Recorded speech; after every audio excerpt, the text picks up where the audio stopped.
Hey everybody, welcome back to another episode of DFS Fantasy NASCAR Picks. I'm your host, Megaro31. Sorry, I didn't get a truck video out. It would have been a speculation one anyways, but still dealing with trying to get my parents settled. But as I said, I kept it um, FSI open, so a lot of you came in and joined the Discord. I get the truck information if you want to take advantage of that. It's still going on. I believe I put the cutoff as Monday. So if you go to FSidfs.com and use the promo code, if you sign up for the subscription for 1 week of NASCAR, the promo code is win for mom with the number four in the middle. So WIN, the number four, MOM to celebrate Mother's Day. So happy Mother's Day to all you mothers who might be watching this. We do have quite a few women who watch the channel for NASCAR content, which is pretty cool.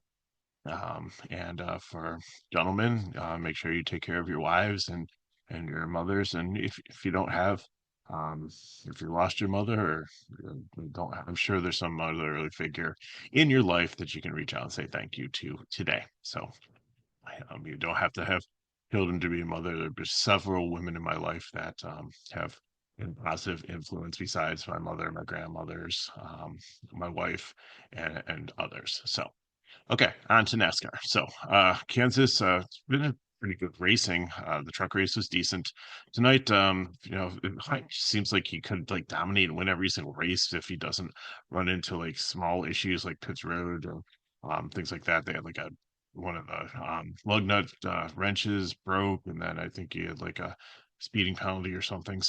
But we have been talking for a while about my table of shame where we've had such people sitting there as Drew Dollar, John Hunter Nemechek was there for a while. He's gotten up and been released. Harrison Burton has been doing better at Xfinity. He's been released. Um, Joe Graff Jr. we haven't seen recently, but when he was back last year in a couple of Xfinity races, he has been better. But I think we have a table for one right now. Frankie Munoz, come and take your seat. Man, I liked him in Milk in the Middle. I thought it was, when he was doing the ARCA thing, it was just gonna be a couple races, and then, they graduated into the Truck Series, but he just was detrimental out there. I know he was like mad at himself for last week at Texas wrecking the truck, but tonight I think they have mechanical issues and they spin it. I don't know how this is gonna go. So right now he's the only one at the table. Okay, Cup Series race. Kansas. So they were out there for practice, and I don't know if we can really look at many of much of the practice data because there were a lot of tire issues. Now, I'm not feeling that this is another one where they went to the track and Goodyear brought a really bad tire and they're having issues with it. I think that they were pushing it to try to see what the fall off would be because in the truck series, they did talk about was some significant fall off. It's not as bad as like Homestead or something like that, but there is an advantage to fresher tires here. It is unlike some of the other tracks that we've raced on recently where they've just repaved them and there's not as much fall off. There is some fall off here, so it's something that we need to take into consideration. And it seems like in practice, many of them were pushing the limits of them, which gave them speeds that were inflated. That I look at like I Gibbs potentially there, and I think some of them got lucky. So they pushed them to the max and they got what they needed, but you're not going to see them go that fast in the race because under those conditions they could damage the tire and end up spinning out and being wrecked. And we saw several people do that. We saw people try to go for it in qualifying and end up down. So there's a lot of place differential here. This has been usually almost a 2 to 3 dominator race. So you're going to need to find some dominators. It's very rare that you have one dom. And I think you've got some DOMs at the top. I think you've got some GPP plays in the middle. And I think you've got a lot of cash plays on the bottom. So let's go through the drivers and break it down. And my internet was down a little bit. So it's our past midnight. So it is Mother's Day already. Sunday morning here as I record this on the East Coast. And so I didn't get to like ownership or try to figure out any projections. But we have like what the play is, and I think that's the most solid thing here to give you for like the player pool. So Larson, really good in practice. I think it's authentic, really solid at these types of tracks. Good history here. So he's probably gonna be the number one dominator. Makes sense up there. I'm never going to put a prime play on any of the dominators up here because I want to give you some chance to figure it out. And especially if you play in like maybe the $3 three max or the $20 or the $4 like Chrome Horn where you can get like have a 20 max there, things like that. And you want to rotate different combinations of dominators. I really want to try to give you some value and some solid plays to be able to like mix in the dominators in your build so that I feel like there were some sites like early on where you would go and get like a core and it'd be like LeBron James. Well, LeBron James is a good player or like um whoever the top player, uh, years like there's like NFL running backs like Christian McCaffrey. Like, okay, you know that if you have the salary, you're probably going to play that player. So I really don't want to give you like the top loaded ones here. So but we'll go through the dominators. But I think Larson potentially could be your cash dominator here.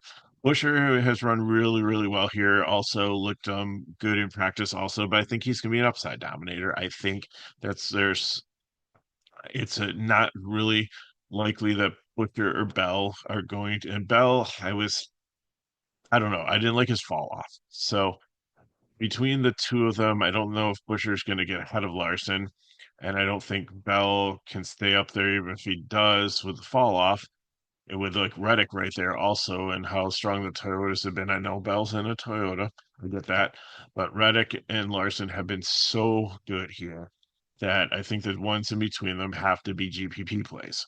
So in cash, if you're doing a single dom build, which I think could be dangerous, but you can keep into consideration that the second dominator doesn't necessarily have to. If Kyle Larson goes out there and dominates a whole stage and something goofy happens where there's a caution before and all these cars that are towards the back know they're not going to get stage points. So they are going to pit like a couple laps early, let them run it out for the stage points. If you know you're not going to have a shot for it, then you get track position and potentially you can hold it and become the second dominator. So we've seen that happen before. It's not often, but it doesn't necessarily mean that you need to pick all your dominators up top that they're going to be like trading off and on.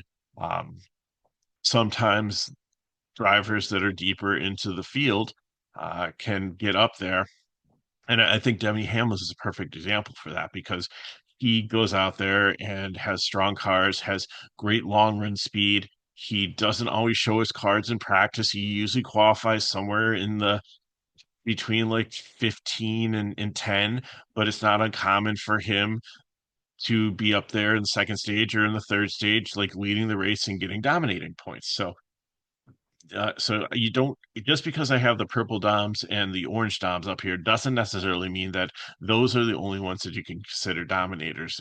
You can consider some of the people deeper in the field.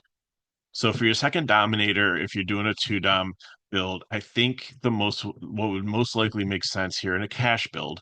So cash plays are as you see there, your 50/50s, your double up, your single entries, um, would be to take either Larson Reddick or Larson Byron. I think that would be the most likely build. But like if you want to go Larson Hamlin, I don't hate that. But Busher and Bell, I think, are GPP plays. I don't think I would play them with Larson. Uh, if I think they would be like Larson fade lines because you would think that they get ahead, and we've seen Larson wreck, and we've seen Larson be the biggest chalk play on a slate like maybe 3 or 4 races ago and be done within like 10 laps or so for the day. I think he still finished the race, but I think he's like 5 laps down. And obviously you're losing a lot of you're losing place differential points there and you're ending up with a negative. And if you play baseball, it's like playing the colors tonight. So Those of you who play MLB, DFS know exactly what I mean. So Joey Logano is another upside dominator here. I know he had got the one last week. Like he puts himself in position to win, but I just when you looked at the practice, he looked much better than he did in practice here. So I think you got to keep him in consideration because he didn't qualify well up here, but I don't think he's got the long run speed. So, and I don't think there's much better cars like the 100 cars and Toyotas have been done really well here at this track specifically. Fords have been okay, but not as dominant. So I don't see him going out there and dominating and winning this one. Gibbs, GPP again. I think he like kind of inflated his speed with pushing the tires. He is been better recently, but not there yet. Can't play him in cash. Starting way too far forward here. Don't think he's going to get dominator points. So GPP for me. Byron, like I said, Hendrick cars have been solid. Um, didn't have the qualifying lap that he wanted, but I think he's got great long run speed here. And I think there's a potential that he could take over for Larson if it's not Reddick to be the secondary dominator. Flores has had decent speed up here, but I don't know if I could see him. It's a good track for him, but and 68's a decent price tag. FanDuel love the play. On DK, I can't do it. Elliott, same thing, solid play. Like it more on FanDuel. The GPP here. Blaney has been really good on these types of tracks. He's been good here. In practice, I just didn't like his fall off. Like usually he has it good, but I don't think he was like messing around pushing the tires or anything. So if you want to in a GPP build, if you want him to be your secondary dominator, then I'm fine with that, but I just can't do it in cash. McDowell, usually I put a fade with like somebody up here, but he has shown the speed. Like Spire has been decent. Haley, I think, is a little bit more dangerous, like right next to him here. But these Spire cars obviously figured out something. They qualified 11th and 12th, but don't know if they have the long run speed. They were able, like McDowell at least was able to continue and hang up there with the big boys. Um, but that was just like 1 week. I want to see it consistently before I start playing them in cash. Again, FanDuel, these two like as value plays are decent to round out your lineup. You don't need like some of the deep place differential, especially the punts on FanDuel. You don't really want to be playing some of those 3-4K drivers. So I don't think I'll be playing much McDowell or Haley here, but they are intriguing, especially McDowell with how solid a performance he had last week. Cindric, I think, has some upside here. He had seemed to have some decent fall off, so I'm gonna make him my 100K driver. Yeah, I want to take a shot for him in the Giant GPP because I think he'll have really low ownership, and I think that his fall off looked good, and I think he can maybe have the upside of being a top five. I don't think he can win this race, but he's one that's sneaky sometimes and can get up there and lead some laps like with a stage break. And then, he'll probably like things will cycle down and he'll fall down. But if he's getting some fast laps and getting some laps led up there for 7,500 and actually gets a decent finishing position, a little bit of place differential, that I think can be solid in the 100K lineup. Hamlin, a cash play here. Like I said, he could be your second dominator in cash if you could do it. If you want to do a three kings lineup, I think you can make it work. Let's just plug that in here quick and just see. And when I say three kings lineup, that's always like any lineup that has three drivers that are over 10K or like in the really high 9K range. So if we take Larson, we take Hamlin, and we take like say Reddick, that still leaves you 62. That's not bad because as you can see, there's some cash plays in the 5K range. So that if you want to go with a three dominator build or even play Hamlin with pay off his salary, we really need him to lead laps. But if he can get a place differential and get up there in like the top three, like if they ends up like being like Larson, Reddick, and Hamlin, and they all like kind of share like all the dominating points up there, then if as long as you nail the place differential of your lower drivers, and like I said, it gives you almost 6,300 left. It's doable. I don't know if it's a cash build. It sounds like more like a GPP build for me because of some of the players that you drivers you might have to take towards the bottom. But it's doable. It should fit in the salary. Bubba Wallace, I also like him as in the same builder, and he's going to save you some money here. So if you want to go two dominators and then throw Bubba in, that makes a lot of sense too. Bubba has been strong at this track. It could probably get into top 10, at least 5 to 10 place differential points, and maybe he could get dominate at some point in the race too. I think he's got a little bit of upside there also. Jones and Nemechek, it's just weird how like these cars like in the same team like qualify right next to each other. So probably because they have like similar setups and stuff, and when it's a single lap, if that's how they're running it, then they should have end up with like kind of similar times, even though there's like different drivers and you have like the human element to it. It's it's it's find it remarkable, I guess is the word I'm looking for. Um, and I don't know if it's like coincidental or if it's there's some science behind it, but anyways, I think both players. It's just like McDowell and Haley here. I think that they did well here. The fall off scares me a little bit. John Hunter Nemechek had a really good run last week. I'm not saying that he's going to become like um the Todd Gillian that you just like kind of plug in your lineup at like in the 5K level and is always like a solid cash play. I think he's starting a little bit too far forward here for this, and his fall off wasn't that great. And Jones is $700 more expensive. And I like both these. If they were starting 10 places back, if they were starting 26 and 27, these would be phenomenal cash plays. But starting up here, I think it's just too far forward. Zane Smith, on the other hand, for $100 more than Nemechek. I really liked what I saw him in practice. His fall off wasn't there in a bad way. It was there in a good way, and I think that he had like decent long run speed. So I think if you need a value play in this range, Cash, he's almost starting a little bit too far forward, but I think he's fine. Even if he drops a couple spots, I think at 5,800, he's still okay to pay off his tag and get to the next value that I'm looking for. Briscoe in a Gibbs car here. I think it's a solid play as a GPP, but his fall off and just didn't have the speed I was looking for. Same thing with Dylan. Dylan's been good, but I like Dylan when he starts like 25th on back. It has a little bit more place differential, a little bit more floor, because I fear that he could fall back also. So didn't like the speed and the fall off on these two so GPPs. Bowman was really solid, and here's another one. Also, if you want to, I don't know, I just Bowman can sometimes go out and lead races. Bowman like feel force his way into winning races. Like he he's like a silent like he's like a he just like kind of like lingers there. And I always say that. It's like I call him like the blue collar lunchbox guy that just kind of kisses his wife and kids goodbye, grabs his lunchbox, goes to work, clocks in, gives you an honest day's work, clocks out on time, goes home, has dinner with the family. Like he's just kind of like there. He does his job.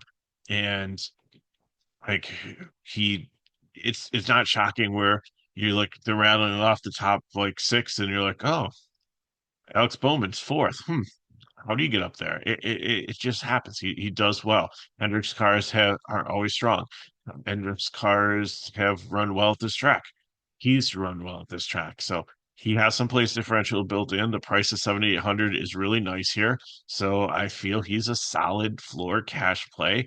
And if you can't get up to like the Wallace or Hamlin, I think that he's one that you could get into your lineup um, to have some solid floor there if you don't want to go all the way down for some of these place differential plays. Kosovar won the truck race, and he's had some speed in this Aspire car, and obviously McDowell and Haley did. I like him because he's starting back a little bit further, but I still think people will be skeptical of him. So I think he'll have lower ownership. So that's why I think he makes the perfect second 100K. Gillian is one that, like I said, like John Nemechek's almost coming out like that. You want like somebody in the 5K range that's just a solid plug-in in your cash lineup that you know is going to go out there and finish the race and either hold his position or get a little bit of place differential and a steady Eddie. And he has been, but he's starting a little bit too far forward here.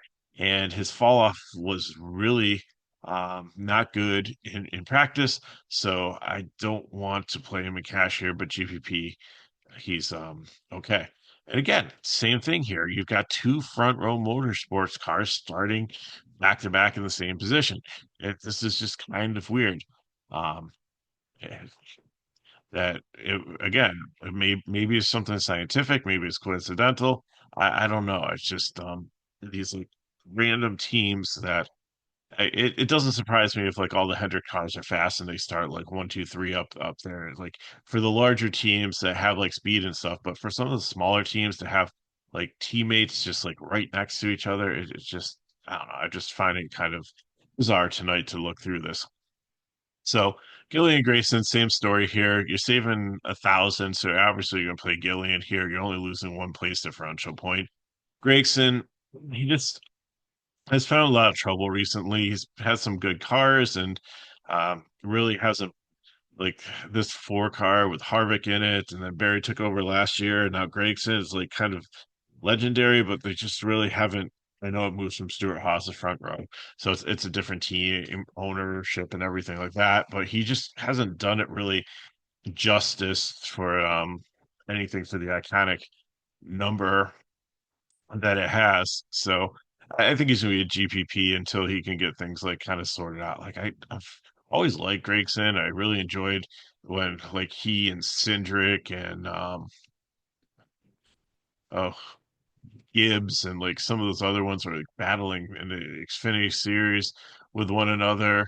But he's come up here and he hasn't been like Harrison Burton bad, but he's just not I mean, there's been a steep learning curve on some of a lot of the drivers that have come up from Xfinity recently. It's just there's almost like a huge gap between the veteran drivers that have been up in the series for a while and those who are trying to break in here. I think Barry has he has a win recently and I think that he's been pretty solid up here, but you see a lot of them come up for a little bit and then get like pushed right back down to like truck or Xfinity series or looser ride and have to jump on to another one. Like Nemechek's been up and down. Cole Custer's been up and down. Ty Dillon's been up and down. So I I just I don't think Gregson's going down. I think he's got a clear future, but right now, um, 6,900 starting here in this race, GPP for me. Herps, the 2311 cars are pretty fast, but they did add another one to the stable, and Herps is the newest one also. So I just like worry sometimes that things get too watered down and you're spreading out your resources too much, and it's he just didn't have the fall off speed that I was looking for. So I'm going to be playing him at GPP. Ross Chastain has been super solid here. Screwed up a little bit on the qualifying lap, ended up 26th, lost speed for trying to push it too hard, but he looked really good in practice. He had the speed there. Um, so he's going to be a prime play here. I think he's a really, really solid one to get some place differential and have some speed. Stenhouse, I think, is a solid plug-in here. Has had a lot of floor this season to play in cash. Usually, if he starts 25th on back, I'd love him if he was a little bit further on down, but he's fine for me here at 6K.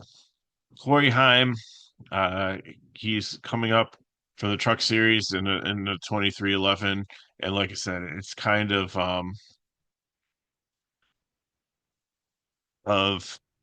just makes me wonder like are things watered down too much here, but he's got a ton of talent and I just want to take a shot with him here. I think that he's one that really belongs here and he's taking his time down. Like he could have like risen up so much faster, but I think he's really taken the time to like learn. And like he was like so young when he first started. I don't think he could race in the trucks at some of the tracks because it was legal. He was illegal in some of the states. You had to turn 18. So I think that he's definitely got a bright future in this Toyota development program and will take over from one of the really good veteran drivers as they retire someplace up here in the Cup Series. So I think that here in this car, yeah, give him. I'm going to take a shot at him in the 100K um, tournament. So Ty Dillon, I think is a 5100 has some floor here. He looked pretty good out there in practice. I think he can stay in the top 30 and at 5100, that's all I need from him. Priest in this RFK one didn't have as much speed as Kozlowski and as Busher, but I think that we've seen him hang around recently and have some good, solid races. So I think you can play him in cash. Cole Custard is almost, besides Cody Ware, I think he was like the second slowest car out there in practice. This Haas car has not had speed. So it's going to be a GPP for me. Jesse Love, same thing. You've thrown a third Childress car in there. It has not been great for whoever has been up here running it, Austin Hill or but I like the upside. He's a good driver in Xfinity Series. I think he has some talent. I think he belongs up in the Cup Series eventually. It's only his second year in Xfinity, so I think he's still learning down there. But here at 5,500 in this car, I think that he's definitely um, has some talent, should be hopefully decent equipment. So cash for me. Allmendinger, same thing. He didn't really have great speed. He didn't have like great long run speed, but I don't think he's a 33rd place car here by any means.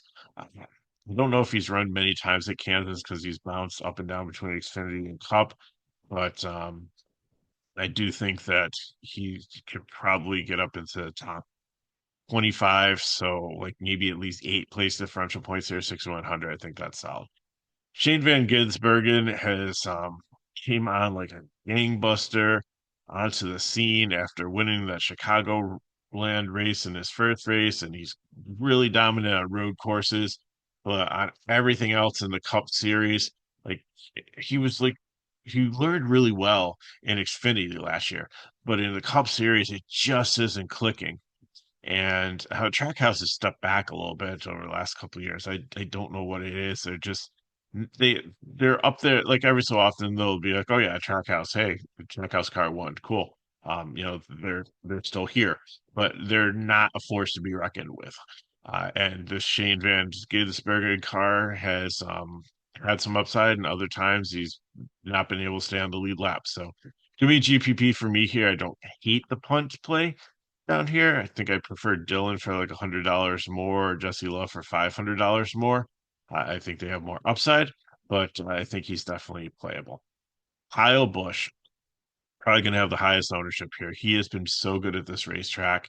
He went to really push the car and ended up spitting out, and I don't think he did too much damage to it, but it doesn't matter. He's so far back here that they can do whatever the car. What's he gonna start from the back? He's already in the back. It doesn't really matter. So that car will be fine. It'll be solid. It'll be fixed. 100% ready to go. And he's not a 35th place car. I know he's had his struggles, but he should be able to get you at least 15 place differential points up to 20th, or 20 if to get up to 15. There's just so much upside here. Brad Keselowski, I'm giving the cash tag down here. I'm not giving a prime tag because he has been so disappointing recently. Because you look like he's down here in the smash spot, and you think Brad Keselowski, he is a really good race car driver. He just had a bad qualifying effort, and he's going to go out there and he, just like I said with Kyle Busch, is going to get 15, 20 place differential points. I cannot pass that up. I got to match the field on him in ownership because I have the fear of missing out. And if he goes off and I don't have him, I'm going to be in big trouble. But there have been many times recently where it hasn't materialized. He starts in the 30s, and there's a reason that he qualified in the 30s because he has a 30th place car, and that's where he has stayed. I don't know what this is going to bring. I will play him in some cash games. I will have some lineups without him just in case. I don't think he's a priority. I think he's a good play. I don't think he's a great play. But they did talk about the owners, not jinx, but the owners like luck, where Logano was in the box last week doing the Xfinity race or truck race. I can't remember which one it was, and he ended up winning the race. And Hocevar, I think, was in one of the crews previously, and he won the truck race. And Kozlowski announced the truck race yesterday, so they're saying that maybe that'll give him good fortune. Um, so I don't think he wins the race. If he does, he gets 35 place differential points plus like what's the 45 for winning the race. So he'll like score like, and if he like leads any laps, he'll like have like over 80 DK points. So he'll absolutely be like a super smash play. I don't foresee that happening, but I do think he'll have a solid day. So again, I think it's a cash play, not a priority, because I'm a little bit skeptical there.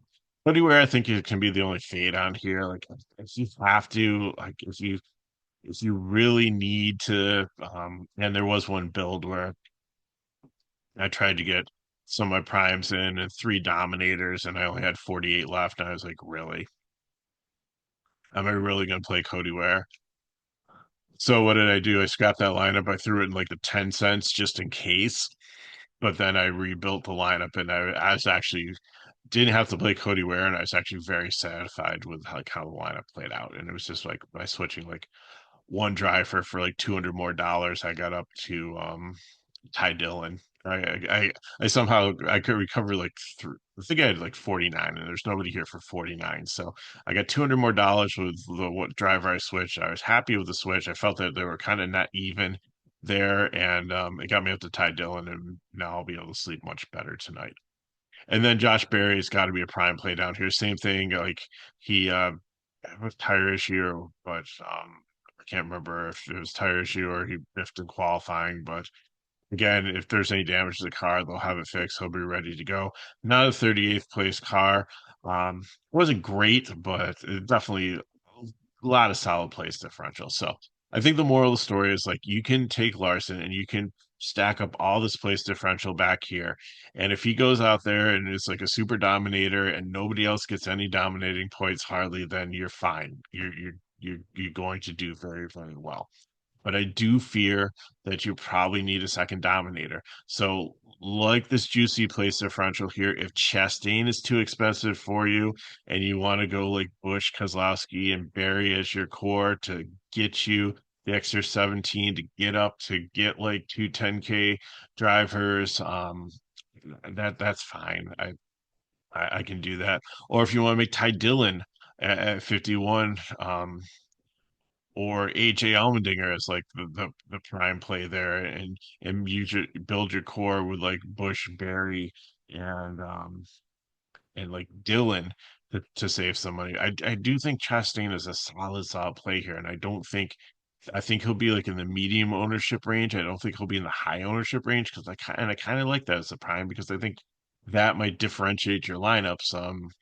Compared if everybody's going like Bush, Kozlowski, and Barry as their like four, throwing like Larson, and then like everybody, it's like 2v2 for like everybody else. But if you throw Chastain in there, it changes up your lineup a little bit, and that usually helps us be a little bit more successful. I just hate for you to go in there and like I hate to like try to find the most obvious cash build out there and have you play it and then have like a like buy all these people and bubble like cash or if you play like in double ups and it's a $10 double up and everybody has the same lineup and you don't even like double up, you get like 725 or something like that. That's just the worst. So I really try hard to find differentiation in plays that I feel like are going to be solid that other